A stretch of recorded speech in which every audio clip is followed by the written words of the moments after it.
Bonjour, mon nom est Nawel Benrouayen, je suis citoyenne marocaine et je suis également citoyenne canadienne. Je suis citoyenne marocaine de naissance et je suis citoyenne canadienne depuis l'année 2004. J'ai immigré au Québec en l'année 2001 et depuis l'année 2006, je suis également membre du Barreau du Québec comme avocate et je pratique dans mon bureau privé depuis cette année-là. Le Canada est mon lieu de résidence principal.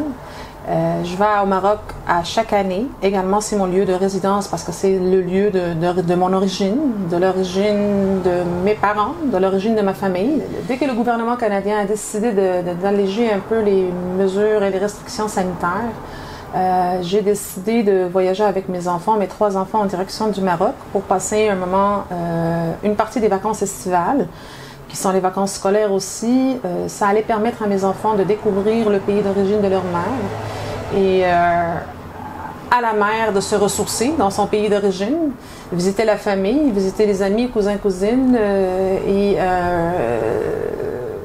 passer du bon moment avec la famille. C'est ce qui a été décidé et donc notre voyage était prévu du 13 juillet au 13 août. La raison pour laquelle on a décidé de retourner le 13 août, c'était pour se conformer au confinement. Étant moi-même et mon garçon le plus vieux, on était totalement vaccinés, donc on n'avait pas l'obligation de se confiner. Par contre, mon garçon de 11 ans et mon garçon de 2 ans n'étant pas vaccinés, il aurait fallu se confiner. Et donc le voyage a eu lieu. On est parti le 13 juillet en direction du Maroc, on est atterri le 14 juillet. Comme je l'ai dit tout à l'heure, moi et mon garçon de 17 ans, on était totalement vaccinés. Le 11 août, en préparation de notre retour au Canada, on s'est fait prélever, on a fait un test PCR, tel qu'exigé par la réglementation du ministère des Transports du Canada. Et moi et mon garçon de 11 ans, on a testé positif à la COVID-19, n'ayant aucun symptôme.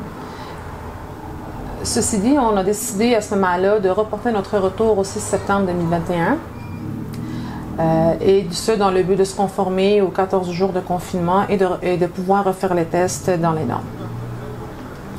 Le 28 août 2021, alors que je me trouvais encore au Maroc, je reçois un appel vers 5h, vers 18h d'une amie qui est rentrée au Canada, qui m'a annoncé que le gouvernement canadien et le ministère des Transports ont décidé de suspendre tous les vols directs qui rentrent du Maroc vers le Canada, et ce à partir du 28 août à minuit. Donc la mesure, elle rentrait en vigueur le 29 août à minuit. J'ai eu une vision apocalyptique à ce moment-là parce que ne nous donnons pas un préavis. La question qu'on se pose, pourquoi le gouvernement a pris une décision aussi rapide? Est-ce qu'il y a quelque chose qui nous cache? Est-ce qu'il y a quelque chose qui se passe dans le monde?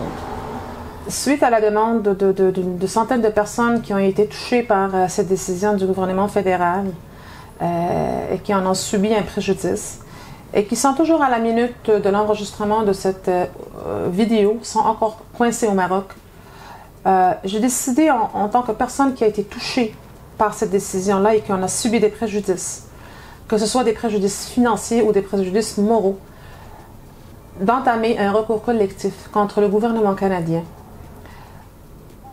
et ce, afin de nous faire dédommager sur tous les préjudices qu'on a subis, que ce soit un préjudice moral ou un préjudice financier.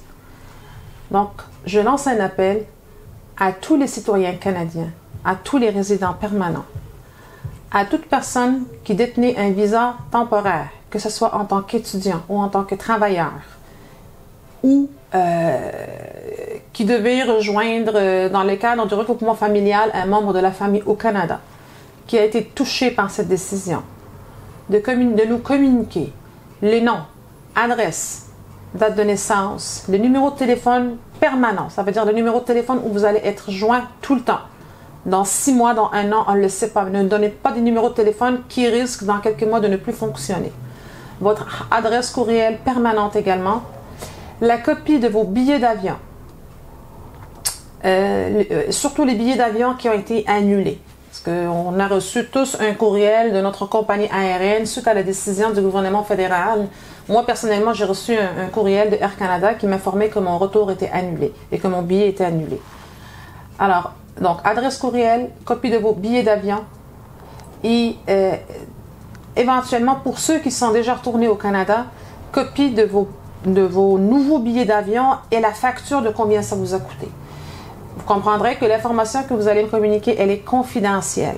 Elle ne sera pas divulguée. Elle sera utilisée seulement quand le recours va être lancé. Elle sera utilisée de manière confidentielle. Donc, il y a juste moi et les avocats qui vont travailler avec moi dans le dossier qui vont avoir accès, et les juges évidemment, qui vont avoir accès à cette information-là. J'espère que vous allez être nombreux à répondre à cet appel. J'attendrai vos courriels et j'attendrai vos coordonnées. Je veux qu'on fasse une action concertée pour que ça ne se reproduise pas. On est des êtres humains. On a une valeur. Il faudrait qu'on fasse écouter notre voix pour que ça ne se reproduise pas. Autrement, le gouvernement canadien il commencera à faire des actions sur le coup du pouce avec des considérations d'ordre politique et la seule personne qui va en subir des dommages et qui vont en être préjudiciés, c'est nous. J'espère que vous allez être nombreux.